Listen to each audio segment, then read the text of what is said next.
Olá pessoal, bem-vindo mais uma vez ao canal Descomplicado. Hoje estamos aqui com o pesquisador Rômulo Paes, da Fiocruz. O Rômulo, ele publicou um ponto de vista bem interessante na Revista Brasileira de Estudos Populacionais, que eu vou deixar o link aqui na descrição do vídeo e espero que vocês vejam. É um texto bastante sintético, resumido, de fácil leitura e que vale muito a pena. Tudo bom, Rômulo? Tudo bem, Douglas. É um prazer estar com você. Agradeço muito você estar aqui. Então vamos começar a conversar com base no texto que você escreveu. Eu achei interessante que você começa colocando a perspectiva de que o negacionismo ele não é uma coisa nova, ele não é novidade. Parece que a gente já viveu isso em alguns tempos aí passados, não é? Como que isso se deu? O negacionismo ele esteve presente nas pandemias, eu acho que desde o início, inclusive, dos registros históricos sobre as pandemias no mundo. Ele é um pouco o resultado de uma certa resposta psicológica, onde as pessoas têm dificuldade de aceitar uma diversidade tão grande, mas também, de uma forma mais contemporânea, ela passou a fazer parte de uma certa instrumentalização política desse fenômeno, onde lideranças políticas se aproveitam desse desconforto que as pessoas passam a viver frente à necessidade de restringir a sua mobilidade, frente à necessidade de, por exemplo, utilizar máscaras, e explorar isso politicamente para obter resultados. Isso está acontecendo no mundo, no presente momento, no Brasil, aconteceu nos Estados Unidos com o ex-presidente, acontece na Hungria, acontece na Polônia, acontece em vários lugares. Então, é uma repetição de um certo fenômeno, só que agora exacerbado pela instrumentalização política. Ô Rômulo, interessante que toda vez que acontece uma tragédia, um desafio do tamanho de uma pandemia, as pessoas pensam muito mais nos desafios, no lado da tragédia. No seu texto você está colocando em oportunidades, só que infelizmente oportunidades perdidas. E a primeira oportunidade perdida que você fala é justamente a falta a incapacidade que a gente teve de se unir, não é verdade? Sim. Notem que nós esperávamos que vários países, ou, por exemplo, vários continentes, pudessem funcionar de uma maneira mais adequada para enfrentar um problema tão complexo como esse. Porque conseguir com que se tenha um enfrentamento eficaz para combater um problema tão complexo, ou seja, um problema que começa a partir de um determinante sanitário, depois se espraia na economia, na dinâmica social como um todo. E para que a gente então consiga reagir bem a um fenômeno tão complexo, tão grande quanto este, é importante que as coisas funcionem de uma maneira encaixada. Me permitam usar essa expressão. Então esperávamos, por exemplo, que os Estados Unidos, que a Europa em particular, que é o continente mais homogêneo do mundo, funcionasse bem diante de um fenômeno desse tipo. Melhor, por exemplo, do que a Ásia. Só que isso não ocorreu. O que indica que ter competência instalada, que ter capacidade consolidada nesses países, tanto do ponto de vista sanitário quanto a própria situação socioeconômica das suas populações, não é o bastante. É preciso que a condução política, ou seja, que a gestão governamental sobre este fenômeno seja adequada, porque se assim não for, nós teremos fracassos. É o que aconteceu, por exemplo, nos Estados Unidos, que é o país com maior competência agregada do mundo, o país mais rico do mundo, estava indo muito mal e agora apresentou uma reação positiva, mas muito recentemente. Então, isso é um aprendizado enorme para nós. Alguns países que apresentavam dificuldades semelhantes como o Brasil, por exemplo, Israel. Israel é um país também muito dividido politicamente, é um país onde há muitos partidos representados no parlamento, e um país onde a liderança política estava muito fragilizada na véspera da pandemia. Ocorre que o país conseguiu um nível de coesão fundamental para enfrentar a pandemia.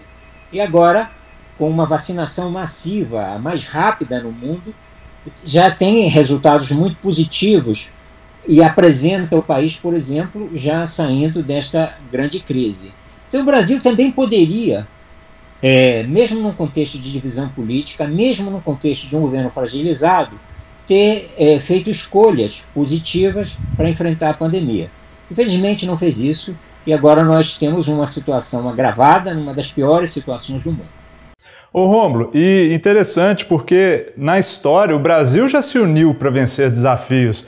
Eu fico lembrando muito daquela crise do apagão de energia, em que as pessoas elas superaram, elas conseguiram economizar, então houve uma mobilização em torno de um problema. É uma pena que isso não aconteceu. E uma palavra que ficou muito falada de uma década para cá, de uns anos para cá, é a questão do legado. Só que era muito falado em relação ao legado da Copa. O que uma festa, uma grande festa poderia deixar de legado? Agora está se falando o que uma grande tragédia poderia ter deixado de legado. E pelo seu artigo, o segundo desafio perdido tem a ver com isso, né, Rômulo? A falta de legado ou um menor legado para o SUS. É isso mesmo? Nós já temos uma compreensão muito clara quais são os déficits crônicos do Sistema Único de Saúde. Nós temos problemas diversos que vão do subfinanciamento em relação, por exemplo, ao referenciamento dos níveis primário para o nível secundário e do nível secundário para o nível terciário. Nós temos um problema crônico de uma distribuição muito desigual de recursos humanos em todo o Brasil, sobretudo em relação a áreas que exigem maior complexidade no atendimento, como, por exemplo, as UTIs. Então, nós temos uma situação de muita desigualdade no Brasil. Isso já é muito conhecido e bastante mapeado. O governo deu um passo atrás, numa situação que já era dramática. Por exemplo, desarticulou os mais médicos e não conseguiu colocar nada no lugar. Então, haveria uma oportunidade, em função da pandemia, pela oportunidade, inclusive, de recuperar o orçamento do SUS para que nós pudéssemos enfrentar esses déficits crônicos. Isso não foi feito. Se operou o tempo todo em função de uma situação muito imediatista.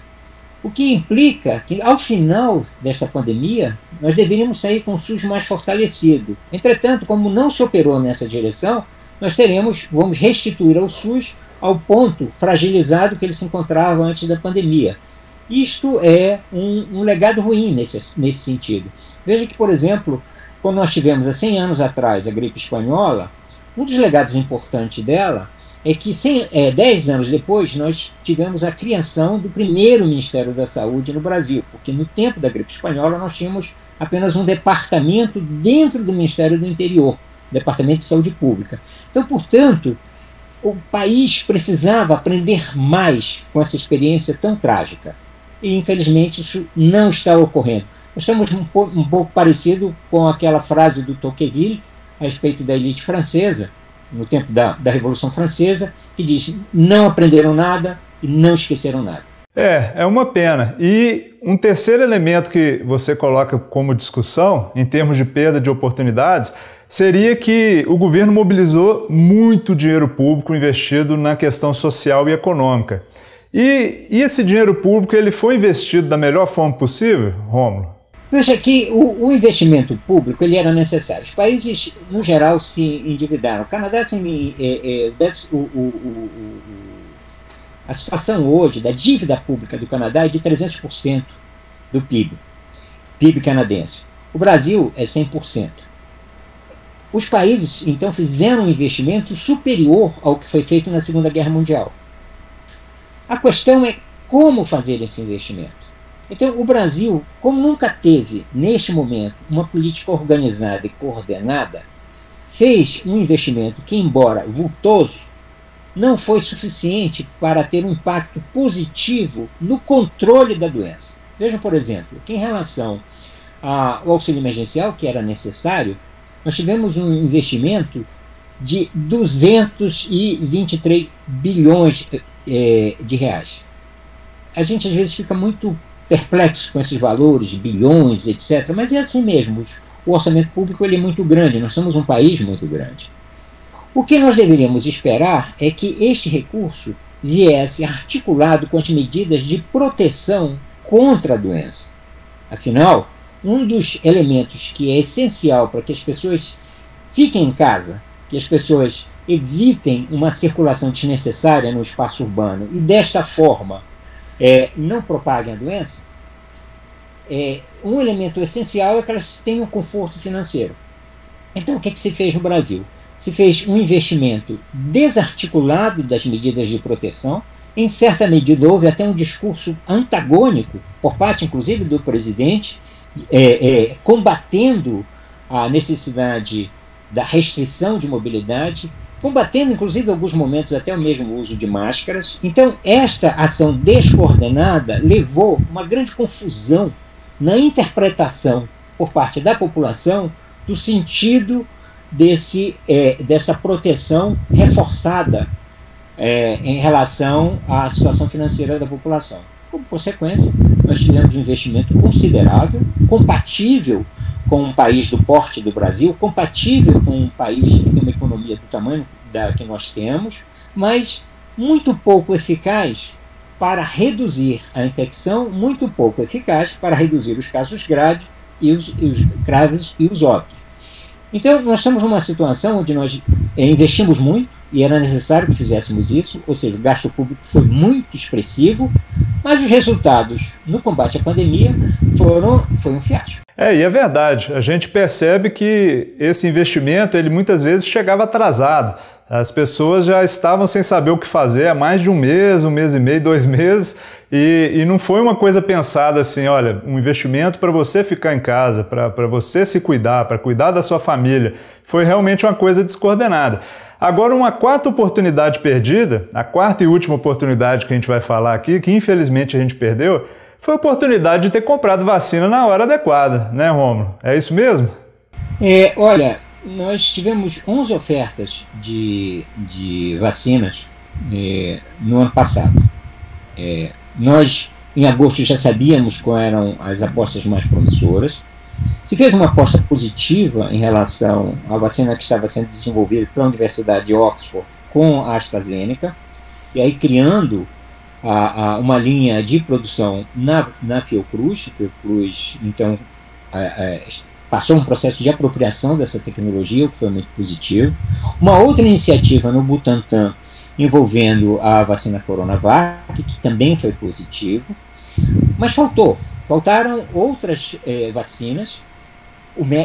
Vejam, por exemplo, que o México ou o Chile tiveram uma atitude muito mais pragmática, adquirindo vacinas diversas. Hoje no mundo nós temos 13 vacinas já aprovadas, e nós poderíamos então ter iniciado a nossa vacinação de uma forma célere em dezembro. E não fizemos isso porque fizemos uma aposta muito restrita. Além disso, mesmo essa aposta em 2 vacinas, ela foi envolvida em muitos conflitos. O próprio presidente, por exemplo, desautorizou então o ministro da Saúde da época em adquirir um lote expressivo de vacinas do Butantan. Isso tudo teve como consequência uma vacinação muito desencontrada ainda neste semestre. Nós temos uma cobertura vacinal de 15% da população que já tomou pelo menos uma dose, mas nós precisamos estar indo num ritmo muito mais rápido, porque nossos níveis de infecção, de casos graves e de óbitos é muito alto. E a única forma que nós temos para evitar com que estes níveis continuem tão altos é justamente ter uma vacinação massiva. Infelizmente, então, o governo fez escolhas erradas, também fez uma coordenação muito equivocada até agora. De uma certa forma, a Autoridade Sanitária Nacional, que é o Ministério da Saúde, não foi suficientemente proativo para exercer o seu papel, que é sua responsabilidade, inclusive legal, de coordenar as ações de vacinação no Brasil. Então isso faz com que haja muito desacerto entre os municípios sobre qual é a população que deve vacinar. Os ritmos de vacinação são muito diferentes no Brasil inteiro. Então isso indica que o Brasil está enfrentando a vacinação de uma forma muito descoordenada. E é uma pena, porque o Brasil tem uma competência muito grande justamente em vacinação. Nós enfrentamos uma situação semelhante há 11 anos atrás e vacinamos 80 milhões de pessoas em menos de 4 meses.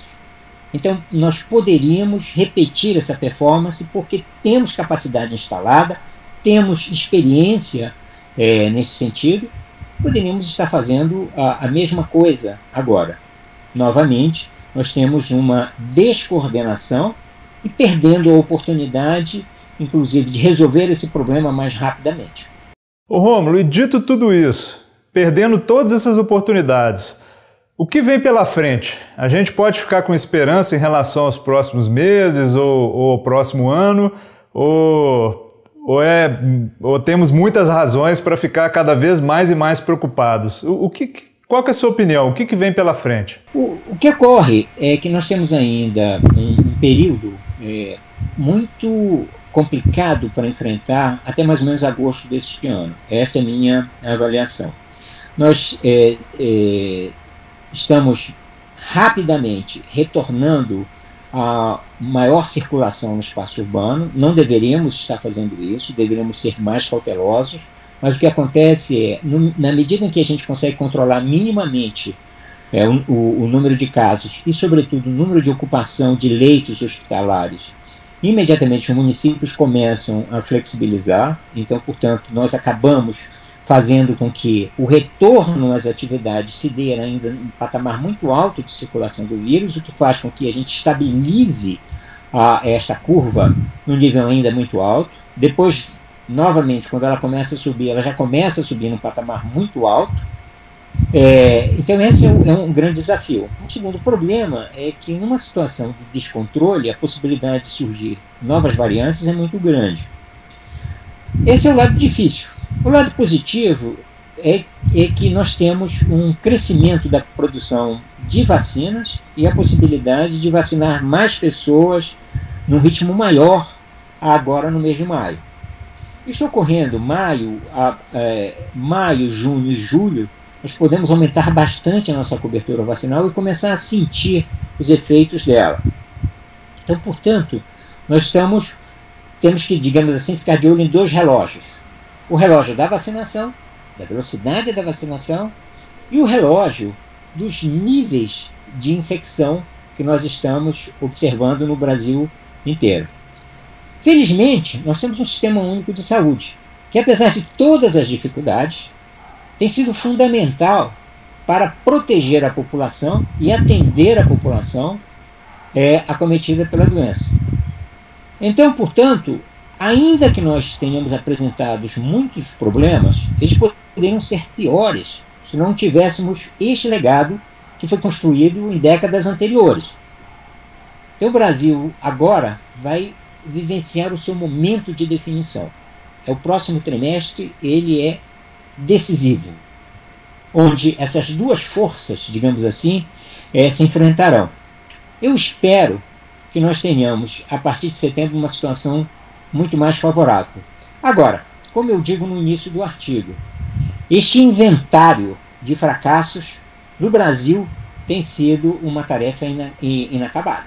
O Brasil é impressionante a sua capacidade de cometer erros em relação a esta pandemia. Bom, Rômulo, agradeço muito a entrevista. Eu aconselho que todos vocês que estão nos assistindo leiam o texto do Rômulo na Rebep, que é uma revista sensacional. E deixo um abraço a todos e, mais uma vez, muito obrigado. Um abraço a todos que estão aí em casa.